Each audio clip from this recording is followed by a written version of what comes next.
Assalamualaikum warahmatullahi wabarakatuh. Alhamdulillah, bertemu lagi kita pada minggu ini dalam pelajaran Maharat Al-Quran. Baiklah, saya akan sambung tajuk yang kedua ini, Ad-Darsus Tsani ini, kepada subtopik yang seterusnya, iaitu subtopik yang ketiga, iaitu Wajhut Tasmiyatu. Wajhut Tasmiyatu bagi ahkamul mim wa nun al-musyaddadatain. Dan satu lagi kamu akan tengok tentang contoh dia. Contoh bagi mim dan nun yang bersabdu ni, musyaddadatain. Baik, kita tengok. Wajhut tasmiyatu yusamma kullu minhuma harfa ghunnati musyaddadan lianna al-ghunnata sifatu lazimah lil mim walil nun wala farqa bainahuma. Okey, kita tengok maksud dia. Dinamakan, okey, dinamakan setiap daripada mereka, iaitu mim dan nun tadi, huruf ghunnati musyaddadan, huruf ghunnah yang bersabdu. Huruf ghunnah dipanggil huruf ghunnah. Sebab apa? Li'anna al-ghunnah, sebab ghunnah itu adalah sifat lazimah, sifat yang lazim, sifat yang kebiasaan bagi lil mim walil nun, bagi huruf mim dan huruf nun. Kerana gunnah itu adalah sifat yang lazim, sifat yang biasa bagi huruf mim dan huruf nun. Sebab itulah dia dinamakan dengan huruf tadi adalah huruf gunnah al-musyaddadan, huruf gunnah yang bersabdu, huruf dengung yang bersabdu. Okey, tengok sikit lagi. Wala farqa bainahuma, dan tidak ada perbezaan di antara mereka. Perbezaan apa? Perbezaan dari segi sifat dia.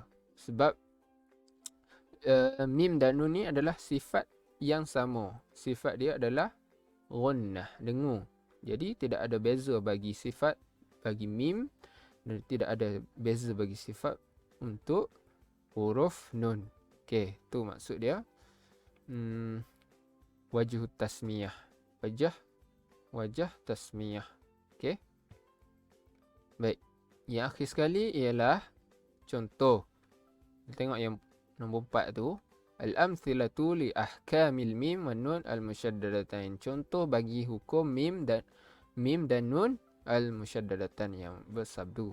Okey, contoh dia yang pertama kita tengok situ. Yang pertama al-adad nombor al-halatu keadaan. Dia ada pada 3 keadaan tu. Yang pertama pada isim. Okey, tengok nun yang bersabdu yang terjadi pada isim. Contoh dia dalam surah Al-Maidah ayat 82. Okey. Latajidanna ashaddan nasi. Nasi itu adalah isim. Nasi itu manusia. Okey, kategori dia adalah dalam keadaan isim. Okey. Yang kedua fi'il. Okey. Walanas'alanna al-mursalin. Itu adalah fi'il. Pada huruf pula. Pada huruf innahu la yuflihul zalimun. Innahu huruf inna. Inna adalah huruf. Baik. Itu adalah contoh nun yang bersabdu, nun musyaddadah. Okay, tengok pula kepada mim musyaddadah. Mim musyaddadah juga ada pada 3 keadaan. Ada pada isim, ada pada fi'il dan ada juga pada huruf. Okey.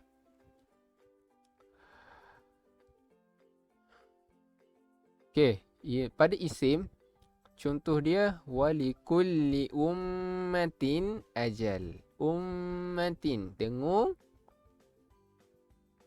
Kena baca dengan dengung. Ummatin. Sebab apa? Sebab dia bersabdu. Okey, musyaddadah. Di bacaan dia mestilah gunnah. Ummatin gunnah dengan kadar berapa? 2 harakat. Okey, itu pada isim. Pada fi'il, falam tajidu ma'an fatayammamu. Fatayammamu. Tu pada fi'il. Pada huruf, thumma alladhi. Thumma. Kena mesti baca 2 harakat. Tu pada huruf. Okey. Baik, tengok al-bayan sebelah tu. Lampu tu sebelah al-bayan, penjelasan dia, ada sikit penjelasan. Okey, tengok dia kata apa? Wujubu izharil gunnah wal wasyaddah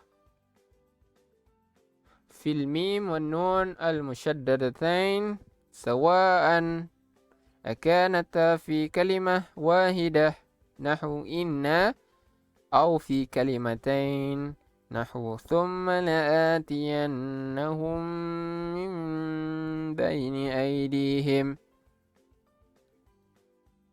Okey. Wajib menjelaskan gunnah. Wajib menjelaskan dengung dan syaddah pada mim dan nun yang bersabdu. Sama ada dia dalam satu kalimah. Okey, contoh inna, ataupun dalam 2 kalimah. Sebagai contoh, thumma la'atiyannahum min baini aydihim. Inna tu adalah dalam keadaan satu kalimah. Min baini aydihim tu dalam keadaan 2 kalimah. Okey. Dua-dua tu wajib menjelaskan gunnah dan syaddah. Wajib menjelaskan gunnah dan dengung. Apa ni? Syaddah. Sabdu.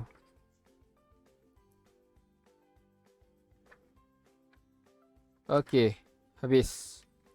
Habis untuk tajuk yang kedua, ad-darsu tsani, ahkam mim dan nun al-musyaddadatain. Okey.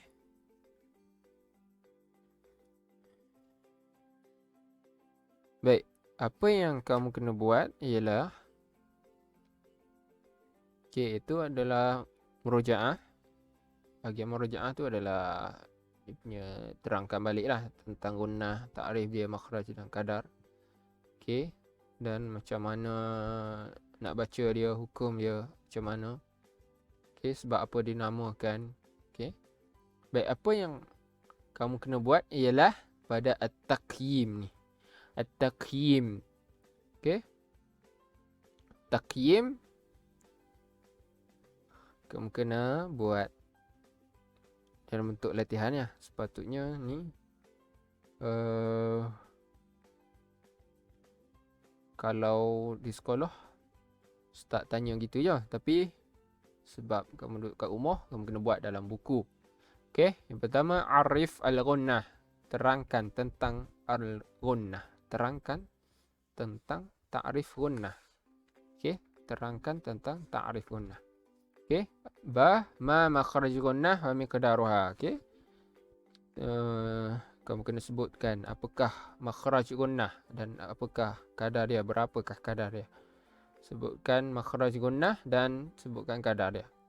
Jim, ma hukmun nun wal mim musyaddadatain. Apakah hukum nun dan mim musyaddadatain? Kamu cari hukum dia apa dia. Dan dal, limadha tusamma nun wal mim al musyaddadatani biharfil gunnah musyaddah. Sebab apa dinamakan nun dan mim ni yang bersabdu ni dengan huruf gunnah musyaddadah? Sebab apa? Kita baru belajar tadi. Okey. Tu 4 soalan. Jadi 4 soalan ni kamu kena buat, kamu kena perhati, kamu kena ingat. Kamu kena ingat terus. Sebab apa? Sebab untuk kamu amalkan pula dalam bacaan dan hafazan kamu. Okey. Baik, itu saja untuk minggu ini dalam ad-darsu ats-tsani. Dan insya-Allah kita akan sambung kepada tajuk yang seterusnya minggu depan. dalam ad-dars tsalis ahkamul lamat sakinah. Okey. Okey, baik itu saja. Assalamualaikum warahmatullahi wabarakatuh.